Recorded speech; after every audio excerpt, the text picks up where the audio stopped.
আসসালামু আলাইকুম, কেমন আছেন সবাই? আশা করছি সবাই খুব ভালো আছেন। আমি আর দুষ্টু বাচ্চাটাও আলহামদুলিল্লাহ ভালো আছি। তো ঘুম থেকে উঠেই বারান্দা বাগানে চলে আসলাম দেখার জন্য কি কি শাকসবজি হয়েছে। আম্মু অসুস্থ, তাই শাকসবজি আর কিছুই হচ্ছে না, নতুন করে কিছুই লাগানো হচ্ছে না। যা ছিল আগের সেগুলো নষ্ট হয়ে যাচ্ছে। ড্রাগন ফলটা যেভাবে পারছে সামনের দিকে এগিয়ে যাচ্ছে। পাশের বারান্দায় দেখলাম একটা পেঁয়াজ গোছ লাগিয়ে বিশাল ড্রাগন ফল হয়েছে, মানে ড্রাগন ফলের গাছ হয়েছে, ফলও ধরেছে, 4-5টা হয়তো ধরেছে এবার ড্রাগন ফল। আর নাস্তা খেতে বসে গেলাম, ডিম পোস্ট করে নিলাম, সাথে হচ্ছে ভাজি ছিল আর গরুর মাংস ছিল, সেটা দিয়ে মা মেয়ে খেয়ে নিলাম। আলহামদুলিল্লাহ অনেক আয়েশ করে খেলাম, অনেক দিন পরে নাস্তা। আর এই সাবাত বাচ্চাটা তার ছোট্ট ভাইটার সাথে খেলছিল, তার ছোট্ট মামার একটা ছোট্ট বেবি হয়েছে, সেটা হচ্ছে তার নাম হচ্ছে তালহা। তো আমাকে বলছিল, মাম্মা ছোট্ট বেবিটা এত কিউট কেন, এত সফটি কেন, মাশাল্লাহ। তো আমি বললাম যে সে যে ছোট্ট বেবি তাই, তো একটা কাজের খালা আর কি নতুন, তো আমি তাকে একটু দেখিয়ে দিচ্ছিলাম ফার্নিচার মোছামাছিগুলো একটু কিভাবে করতে হবে, আমি তাকে দেখিয়ে দিচ্ছিলাম।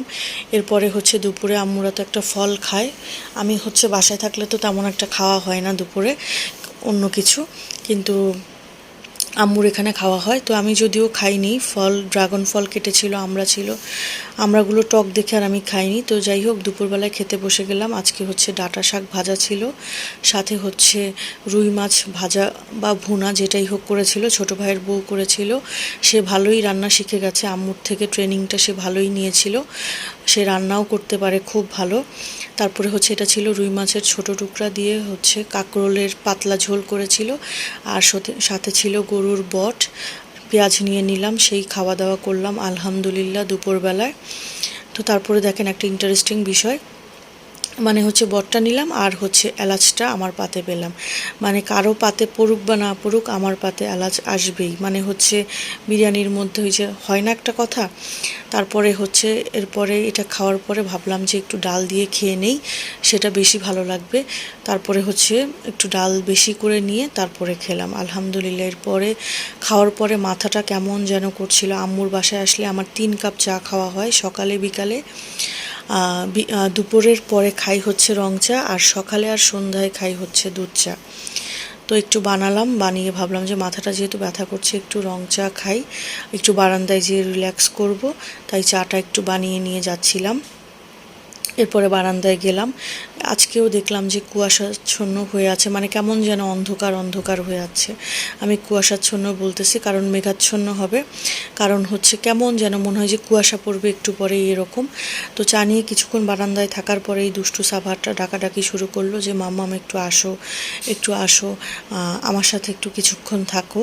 মানে সবাই একটু দুপুরে ঘুমাচ্ছিল, সে তো একা হয়ে গেছে, এরপরে কেউ নেই, এই জন্য সে আমাকে ডেকে নিয়ে আসতেছে। আর এই যে দেখেন পাকের ঘরের রান্নাঘরের ব্লেন্ডারের জারের মুখ, তারপরে হচ্ছে খুন্তি যা পারছে সেগুলো নিয়ে কালেক্ট করে আসছে। তো যাই হোক, আমি চা নিয়ে বারান্দায় চলে আসলাম, বারান্দা থেকে চলে আসলাম। এরপরে হচ্ছে ভাবলাম যে আচ্ছা বসে না থেকে এডিট করি, কারণ হচ্ছে অনেকগুলো ভিডিও ক্লিপস জমে গেছে, এগুলো একটু ঠিকঠাক করতে হবে, রিলসও বানাতে হবে। এরপরে সন্ধ্যায় ভাইয়ের বউ আবার করলো কি, এটা হচ্ছে সাগুদানা দুধ দিয়ে করেছিল।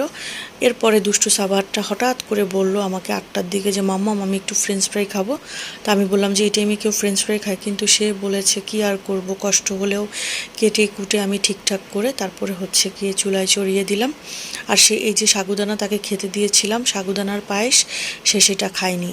এরপরে হচ্ছে আমি আম্মু বললো যে এই কড়াইতেই দাও, তেল আমি দিয়ে দিচ্ছি, সে আম্মু দিয়ে দিল। এরপরে যাই হোক, প্রথমে উঠছিল না কড়াইটা থেকে, কেন জানি আমি বুঝতে পারছিলাম না, পরে আম্মু এসে একটু হেল্প করে ঠিকঠাক করে দিল, এরপরে ভাজা শেষ হলো।